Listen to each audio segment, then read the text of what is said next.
जय श्री हरि। श्रीमद्भागवत महापुराणम नवमः स्कंधः अथ सप्तमोऽध्यायः। अब हम श्रीमद्भागवत महापुराण के नवे स्कंध में 7वां अध्याय सुनते हैं। इसमें हम राजा त्रिशंकु और हरिश्चंद्र की कथा सुनेंगे।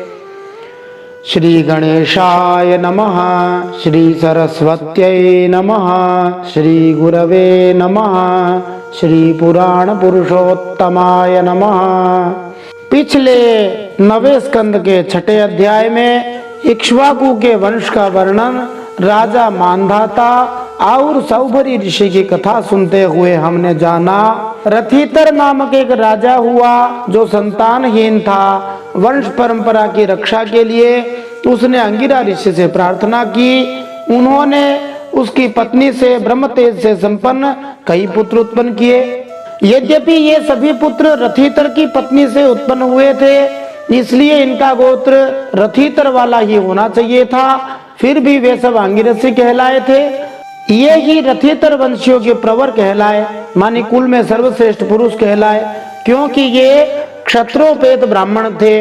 क्षत्रिय और ब्राह्मण दोनों गोत्रों से इनका संबंध था। मनु महाराज के छींकने पर उनकी नासिका से इक्ष्वाकु नामक पुत्र हुआ था। यद्यपि अन्यत्र एक दूसरे स्थान पर श्रीमद् भागवत में ही इक्ष्वाकु महाराज को मनु की पत्नी श्रद्धा से उत्पन्न 10 पुत्रों में से एक बताया है, किंतु वह एक सामान्यकरण था। यह एक विशेष घटना थी। यह श्रीमद् भागवतम में विज्ञान का एक उदाहरण है। एक बार राजा इक्ष्वाकु ने अष्टका श्राद्ध के समय अपने बड़े पुत्र को आज्ञा दी कि विकुक्षे, तुम जाकर के श्राद्ध के लिए पवित्र पशुओं का मांस ले आओ। विकुक्षी मांस लाने के लिए पशु का शिकार करने गया। थक गया था, भूख लग गई थी। वह भूल गया कि श्राद्ध के लिए मारे हुए पशु को स्वयं नहीं खाना चाहिए, इसलिए उसने एक खरगोश खा लिया। फिर विकुक्षी ने बचा हुआ मांस लाकर अपने पिता को दे दिया, लेकिन गुरुजी ने बता दिया कि यह मांस तो दूषित और श्राद्ध के अयोग्य है। तब उसको पिता ने वहां से निकाल दिया। यहाँ ध्यातव्य बात है कि क्या श्राद्ध में पितरों के लिए मांस भेंट करना चाहिए, तो ध्यान रखने लायक बात है। पहली बात तो कलयुग में श्राद्ध में मांस भेंट करना सभी के लिए वर्जित है। प्राचीन समय में केवल क्षत्रियों को ही मांस लाने और अपने पितरों को चढ़ाने की अनुमति मिली हुई थी। वो भी केवल शिकार किए हुए पशु का ही मांस पितरों को चढ़ा सकते थे। दुकान आदि से लाकर क्षत्रियों के लिए भी मांस चढ़ाने की मनाही है।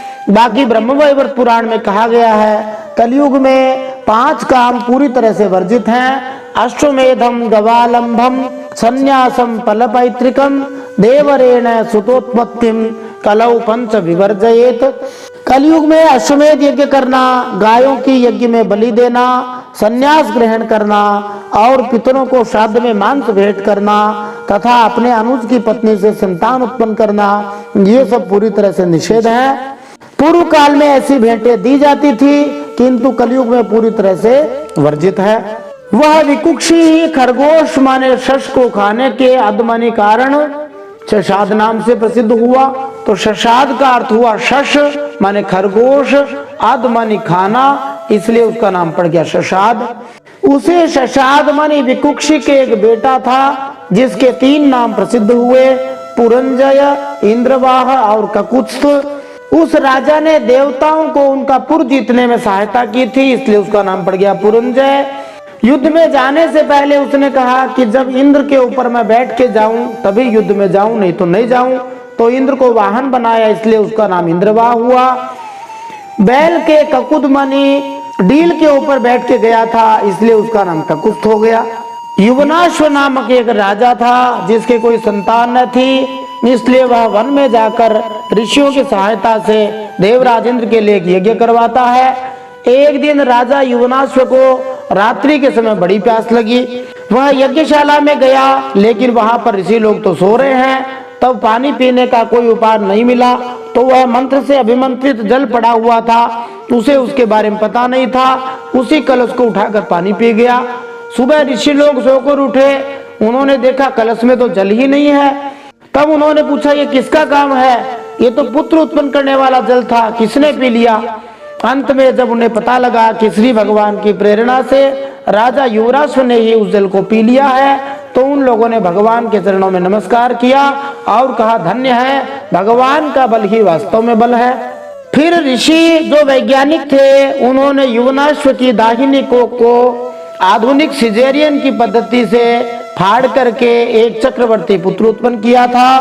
फिर से भागवतम में विज्ञानम का एक उदाहरण है। प्राचीन भारतीय विज्ञान कैसा उन्नत था, उसका यह उदाहरण है। जब एक पुत्र को उत्पन्न किया तब युवनाश्व की मृत्यु भी नहीं हुई। आजकल जैसे सर्जरी सिजेरियन बच्चा पैदा करते हैं, वैसे ही युवनाश्व के पेट को फाड़कर बच्चा पैदा कर दिया। बच्चा तो पैदा कर दिया, लेकिन दूध तो केवल माँ ही पिला सकती है। यह बालक दूध के लिए रो रहा था। दूध कौन पिलाएगा, किसका दूध पिएगा। तब देवराज इंद्र आए, उन्होंने कहा, माम धाता, मेरा दूध पिएगा। ऐसा कहकर देवराज इंद्र ने अपनी अंगुली जो अमृत वर्षिणी थी उस मानधाता नामक बालक के मुंह में दे दी, जिससे वह बालक जीवित रह गया। युवनाश्व वन में चला गया। मानधाता इतने प्रतापी राजा थे कि जहां से सूर्य उदय होता है, जहां वे अस्त होते हैं, मानी पृथ्वी के अंतिम छोर तक उसका शासन था। वह यज्ञ करता था, तो यज्ञ की सामग्री, मंत्र, विधि विधान, यज्ञ, यजमान, ये सभी वो भगवान के स्वरूप मानकर करता था। यज्ञ पूजा में प्रयोग की जाने वाली सभी भौतिक सामग्री यदि भगवान को ही अर्पित की जाती हैं, श्री भगवान का ही स्वरूप मानी जाती हैं, तो वे आध्यात्मिक हो जाती हैं। एक ऋषि थे जिनका नाम था सौभरी। वे एक बार पानी के अंदर तपस्या कर रहे थे। वहां उन्होंने मछलियों को काम क्रीड़ा करते हुए देख लिया। तब उनके मन में भी विवाह करने की इच्छा हो गई। वे राजा मानधाता के पास गए। राजा मानधाता की 50 कन्याएं थी। उन्होंने कहा, एक कन्या मेरे को दे दो। मानधाता ने कहा, यदि आपको स्वयंवर में कोई चुन ले तो आप ले लीजिए। सौभरी ऋषि समझ गए कि मैं बहुत बूढ़ा हो गया हूँ, शरीर में झुर्रियां पड़ गई हैं, बाल भी पक गए हैं, सिर कांपने लगा है, इसलिए आप कोई स्त्री मुझसे प्रेम नहीं करेगी, कोई मेरा वरण नहीं करेगी। अच्छी बात है। उन्होंने मंत्रों की शक्ति से अपने आप को इतना सुंदर बना लिया कि एक राजकन्या तो क्या, 50 राजकन्याएं जो सभी मानधाता की बेटियां थी, सबने एक सौभरी ऋषि को ही पति बना लिया। बहुत वर्षों बाद में एक दिन सौभरी जी स्वस्थ चित्त से बैठे हुए थे। तब उन्होंने विचार किया कि मत्स्यराज का क्षण भर का जो संग है, उसने मेरी तपस्या को पूरी तरह से नष्ट कर दिया। सौभरी सोचने लगे, मैं तो बड़ा तपस्वी था, भजन करने के लिए साधु बना था, और किस प्रकार से थोड़े से कुसंग के कारण से मेरा नाश हो गया। तो कहा जाता है कि जैसे कोयला जलता हुआ हो तो भी हाथ को जलाता है, ठंडा होता है तो भी हाथ को काला कर देता है, ऐसे ही थोड़े समय का कुसंग मनुष्य का नाश कर सकता है। उसी प्रकार से थोड़े समय का सत्संग मनुष्य को कहां से कहां पहुंचा सकता है। वाल्मीकि जी ने जो डाकू थे, थोड़े समय के लिए देवर्षि नारद जी का संग किया और वे महात्मा बन गए। थोड़ा सा कुसंग करने के कारण सौभरी ऋषि इतने उच्च कोटि के पद पे थे, अपना ब्रह्म पद खो करके और उलझ गए। इसीलिए परम श्रद्धेय स्वामी जी श्री राम सुखदास जी महाराज प्रायः एक दोहा कहा करते थे, जो बड़ा महत्वपूर्ण है। बिगड़ी जन्म अनेक की, सुधरे अब ही आजू, हो ही राम को नाम जपू, तुलसी तज कुसमाजू।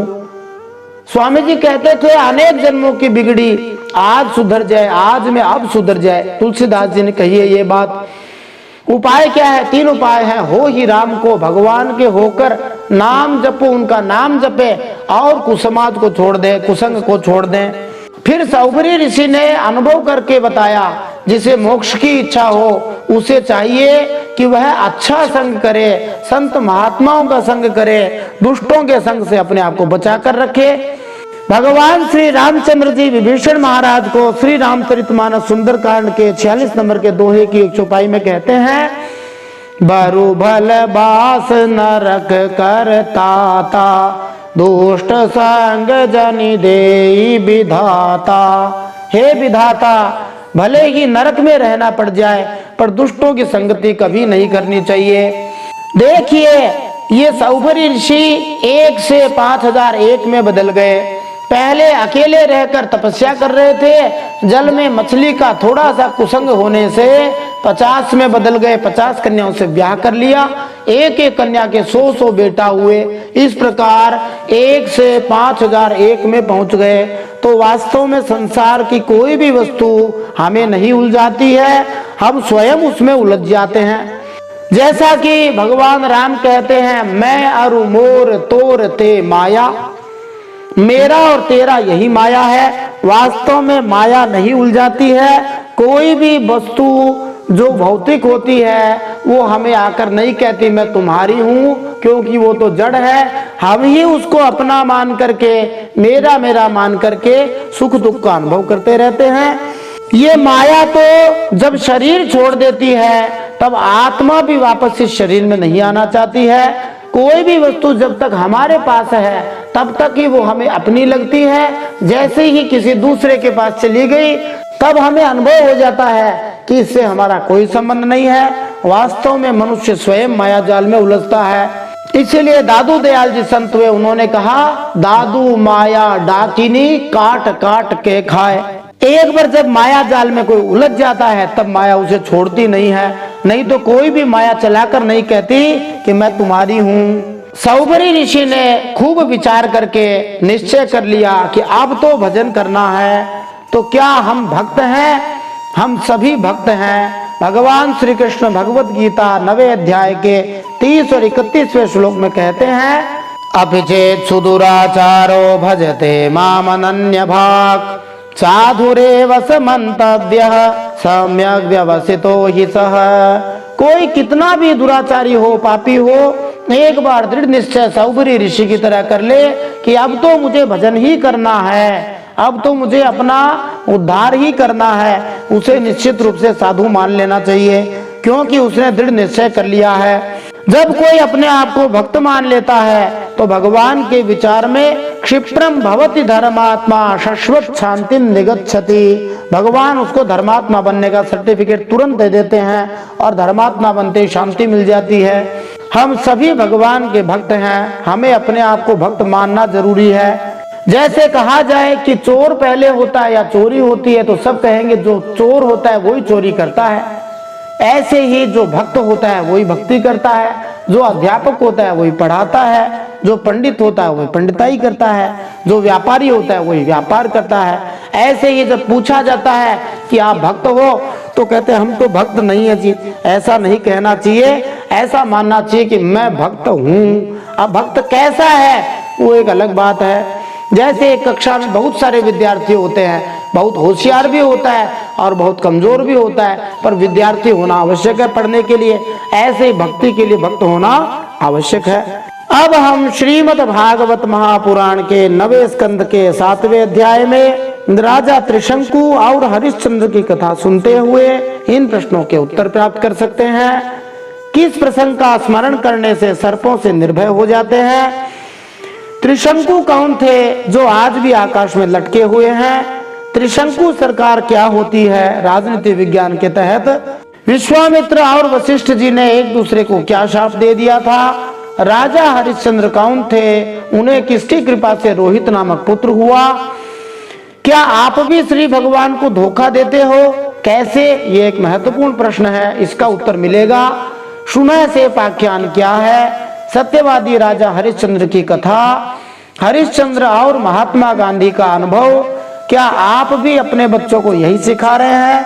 आइए इन सब प्रश्नों के उत्तर आज के इस 9वें स्कंद के 7वें अध्याय में प्राप्त करते हैं। जय श्री हरि। नारायणं नमस्कृत्य नरं चैव नरोत्तमं देवीं सरस्वतीं व्यासं ततो जयमुदीरयेत्।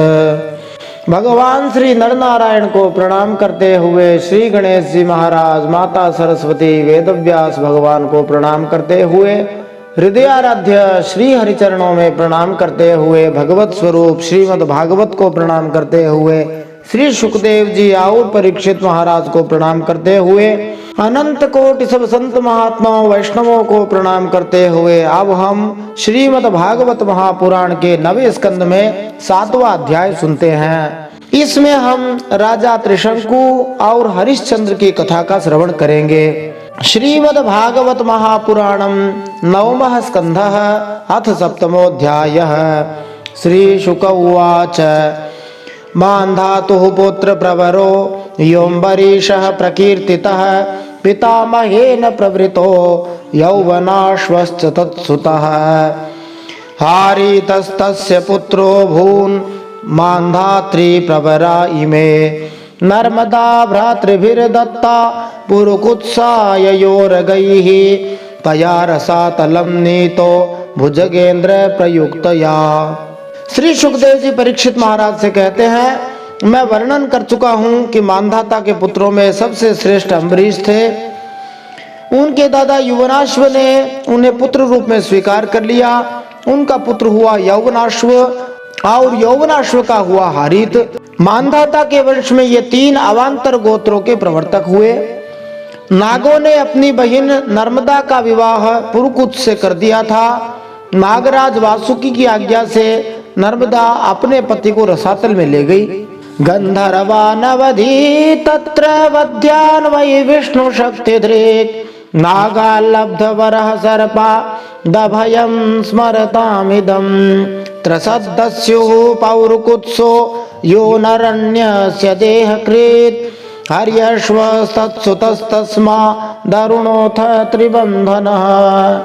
वहां भगवान की शक्ति से संपन्न होकर पुरुकुत्स ने वध करने योग्य गंधर्वों को मार डाला। इस पर नागराज ने प्रसन्न होकर पुरुकुत्स को वर दिया कि जो इस प्रसंग का स्मरण करेगा वह सर्पों से निर्भय हो जाएगा। राजा पुरुकुत्स का पुत्र त्रसदस्यु था। उसके पुत्र हुए अनरण्य, अनरण्य के हर्यश्व, उसके अरुण और अरुण के त्रिबंधन हुए।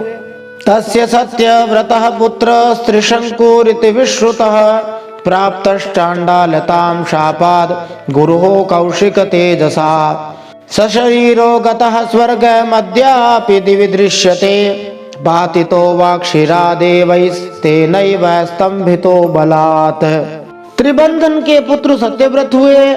यही सत्यव्रत त्रिशंकु के नाम से विख्यात हुए। यह त्रिशंकु लोक में बहुत प्रसिद्ध है। यद्यपि त्रिशंकु अपने पिता और गुरु के शाप से चांडाल हो गए थे, किंतु विश्वामित्र जी के प्रभाव से वे सशरीर स्वर्ग लोक में चले गए थे। देवताओं ने उन्हें वहां से ढकेल दिया और वे नीचे को सिर किए हुए गिर पड़े, परंतु विश्वामित्र जी ने अपने तपोबल से उन्हें आकाश में ही स्थिर कर दिया। वे अब भी आकाश में लटके हुए दिखते हैं। प्रायः जब सरकार पूर्ण बहुमत की नहीं आती है तो उसको हंग असेंबली कहा जाता है अथवा त्रिशंकु सरकार कहा जाता है। अर्थात किसी भी एक पार्टी का जब बहुमत न हो तो उसे त्रिशंकु सरकार कहते हैं। ये राजा त्रिशंकु थे। पहले स्वर्ग लोक में गए थे, बाद में स्वर्ग से जब इनको धकेल दिया गया तब नीचे की ओर आने लगे तो विश्वामित्र जी ने इन्हें नीचे आने से रोक दिया, मानी अपनी शक्ति से इनको आकाश में रोक दिया। तब से कहते हैं त्रिशंकु अंतरिक्ष में ही लटके हुए हैं।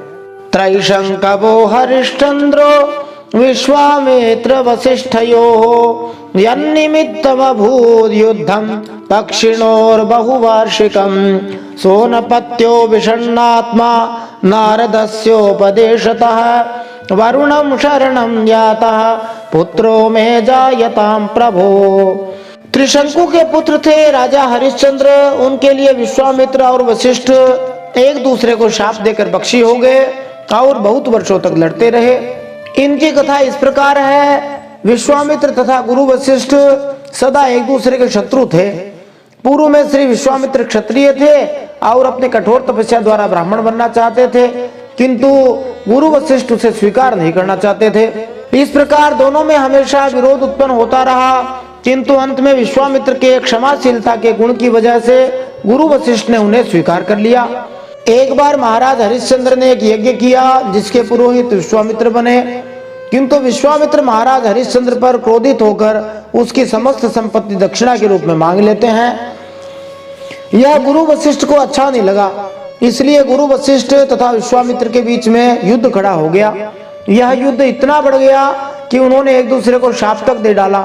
एक ने कहा तुम पक्षी बन जाओ और दूसरे ने कहा तुम बतख बन जाओ।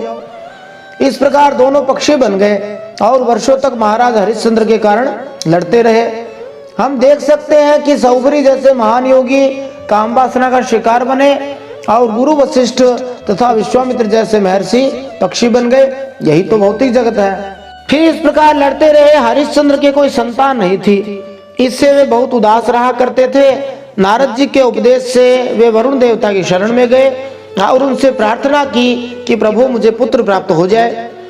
ये प्रसंग बड़ा ही अच्छा है कि इस प्रकार से लोग भगवान को भी ठगते हैं, किस प्रकार से भगवान को धोखा देते हैं, वो इसमें हम जानेंगे। यदि वीरो महाराज तेनैव त्वां यजे इति तथेति वरुणे नास्य पुत्रो जातस्तु रोहितः जातः सुतो यनेनांग मां यजस्वेति सोब्रवीत् यदा पशुर्निर्दशः स्यादथ मेध्यो भवेदिति। हरिश्चंद्र ने वरुण देवता से कहा यदि मेरे पुत्र होगा तो मैं उसी से आपका यजन करूंगा। तो वरुण देवता ने कहा ठीक है। तब वरुण देव की कृपा से हरिश्चंद्र के रोहित नामक पुत्र हुआ। पुत्र होते ही वरुण ने आकर कहा हरिश्चंद्र तुम्हें पुत्र प्राप्त हो गया, अब इसके द्वारा मेरा यज्ञ करो। हरिश्चंद्र ने कहा जब आपका यह यज्ञ पशु मानी रोहित 10 दिन से अधिक का हो जाएगा तब यज्ञ के योग्य होगा।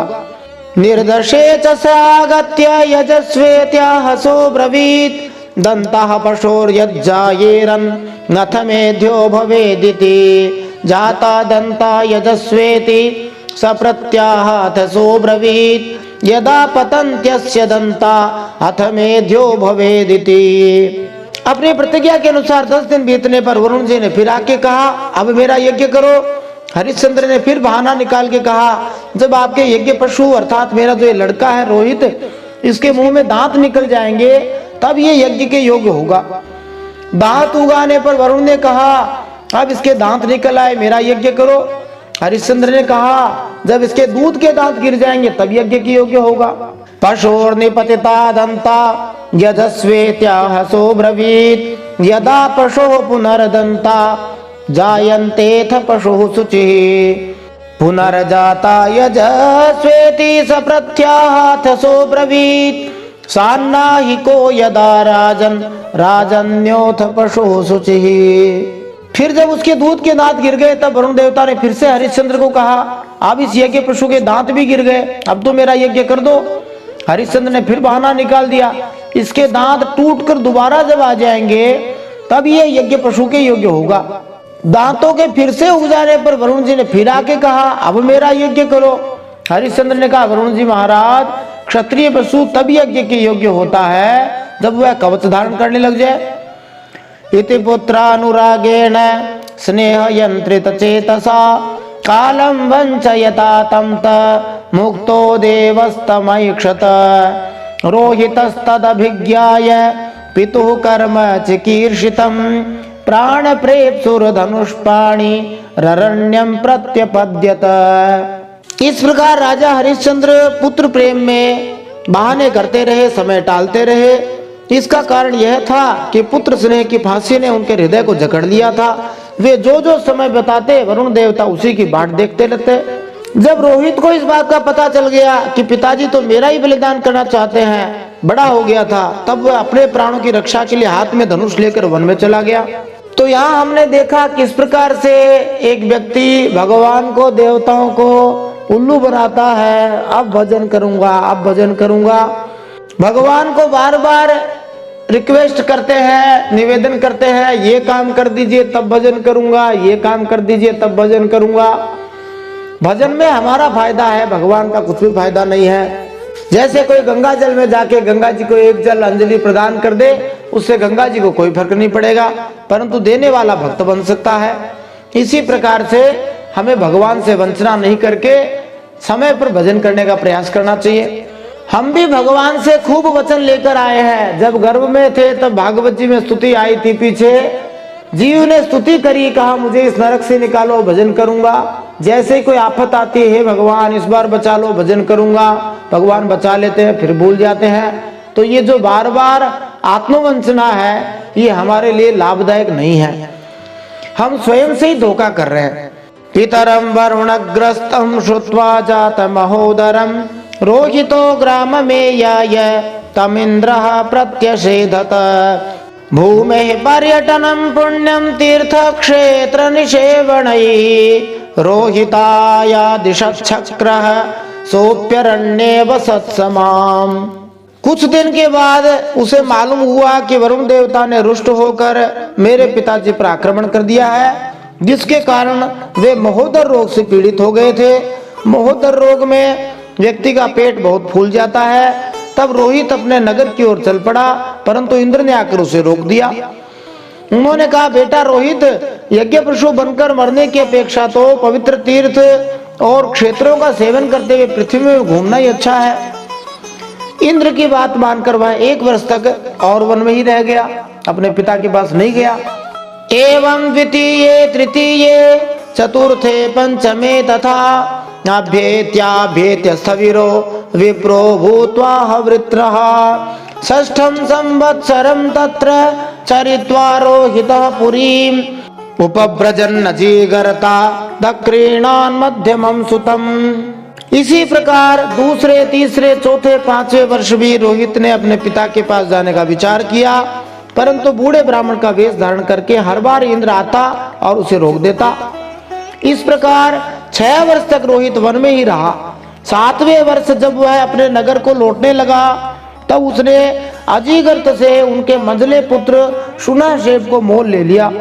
शुनशेपं पशुं पित्रे प्रदाय समवन्दत ततः पुरुषमेधेन हरिश्चंद्रो महायशाः मुक्तोदरो यजद्देवान् वरुणादीन् महत्कथः विश्वामित्रो भवत्तस्मिन् होता चाध्वर्युरात्मवान्। जमदग्निरभूद् ब्रह्मा वसिष्ठो यास्य सामगः तस्मै तुष्टो ददाविन्द्रः शातकौम्भमयं रथम्। तो हरिश्चंद्र के पुत्र रोहित ने अजीगर्त से उनके बीच के बेटे शुनशेप को मोल ले लिया और उसे यज्ञ पशु बनाने के लिए अपने पिता को सौंपकर उनके चरणों में नमस्कार किया। तो परम यशस्वी एवं श्रेष्ठ चरित्र वाले राजा हरिश्चंद्र ने महोदर रोग से छूटकर पुरुषमेध यज्ञ द्वारा वरुण आदि देवताओं का यजन किया। उस यज्ञ में विश्वामित्र जी होता हुए, परम संयमी जमदग्नि ने अध्वर्यु का काम किया, वशिष्ठ जी ब्रह्मा बने और आयास्य मुनि सामगान करने वाले उद्गाता बने। उस समय इंद्र ने प्रसन्न होकर हरिश्चंद्र को एक सोने का रथ दिया था। इस प्रसंग से ऐसा प्रतीत होता है कि उन दिनों मनुष्य को किसी भी कार्य हेतु खरीदा जा सकता था।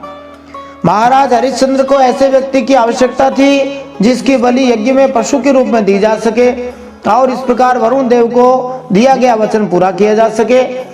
इस कार्य हेतु किसी अन्य व्यक्ति से एक मनुष्य खरीदा गया।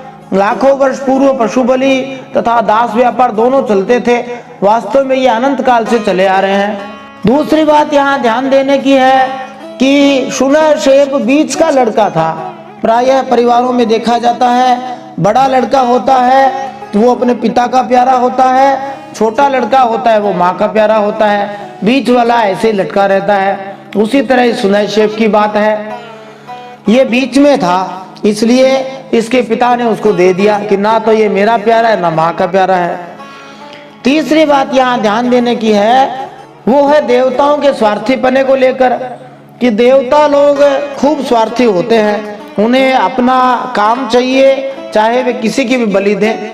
चौथी बात है भगवान की उदारता। भगवान को हम वचन देते हैं, भगवान उदार है इसलिए हमें क्षमा करते रहते हैं। यदि किसी देवता को हमने कोई वचन दे दिया कि हम आपके इस प्रकार से प्रसाद कर देंगे, इस प्रकार से आपका जागरण कर देंगे, ये कर देंगे, वो कर देंगे, फिर यदि नहीं करते हैं तब भी रुष्ट होने की संभावना रखते हैं। शुनशेपस्य माहात्म्यमुपरिष्टात् प्रचक्षते सत्यसारां धृतिं दृष्ट्वा स भार्यस्य च भूपतेः विश्वामित्रो वृषं प्रीतो ददाव विहतां गतिं मनः पृथिव्यां तामद्भिस्तेजसापो निलेन तत् खेवायुं धारयंस्तच्च भूतादौ तं महात्मने तस्मिन् ज्ञानकलां ध्यात्वा तया ज्ञानं विनिर्दहन्। सुखदेव जी कहते हैं, आगे मैं फिर से शुनशेप का महात्म्य कहूंगा। हरिश्चंद्र को अपनी पत्नी के साथ सत्य में दृढ़ता पूर्वक स्थित देखकर विश्वामित्र जी बहुत प्रसन्न हुए। उन्होंने उन्हें उस ज्ञान का उपदेश किया जिसका कभी नाश नहीं होता। उसके अनुसार राजा हरिश्चंद्र ने अपने मन को पृथ्वी में, पृथ्वी को जल में, जल को तेज में, तेज को वायु में, वायु को आकाश में स्थित करके आकाश को अहंकार में लीन कर दिया। फिर अहंकार को महत्त्व में लीन करके उसमें ज्ञान कला का ध्यान किया और उससे अज्ञान को भस्म कर दिया। अब अंतिम श्लोक। हित्वा ताम स्वेन भावेन निर्वाण सुख संविदा अनिर्देश्य प्रतर्केण तस्थौ विध्वस्त बंधन। फिर निर्वाण सुख की अनुभूति से उस ज्ञान कला का भी परित्याग कर दिया। समस्त बंधनों से मुक्त होकर वे हरिश्चंद्र अपने उस स्वरूप में स्थित हो गए जो न तो किसी प्रकार बतलाया जा सकता है, न उसके संबंध में किसी प्रकार का अनुमान ही किया जा सकता है। श्रीमद् भागवत महापुराण की जय। परम सत्य श्री हरि की जय। इति श्रीमद् भागवते महापुराणे पारमहंस्यां संहितायां नवमस्कन्धे हरिश्चन्द्रोपाख्यानं नाम सप्तमोऽध्यायः। श्रीमन्नारायणार्पणमस्तु। इस प्रकार श्रीमद् भागवत महापुराण परमहंसों की संहिता नवम स्कंध में हरिश्चंद्र के उपाख्यान में 7वां अध्याय भगवान श्री नारायण के चरणों में समर्पित हो।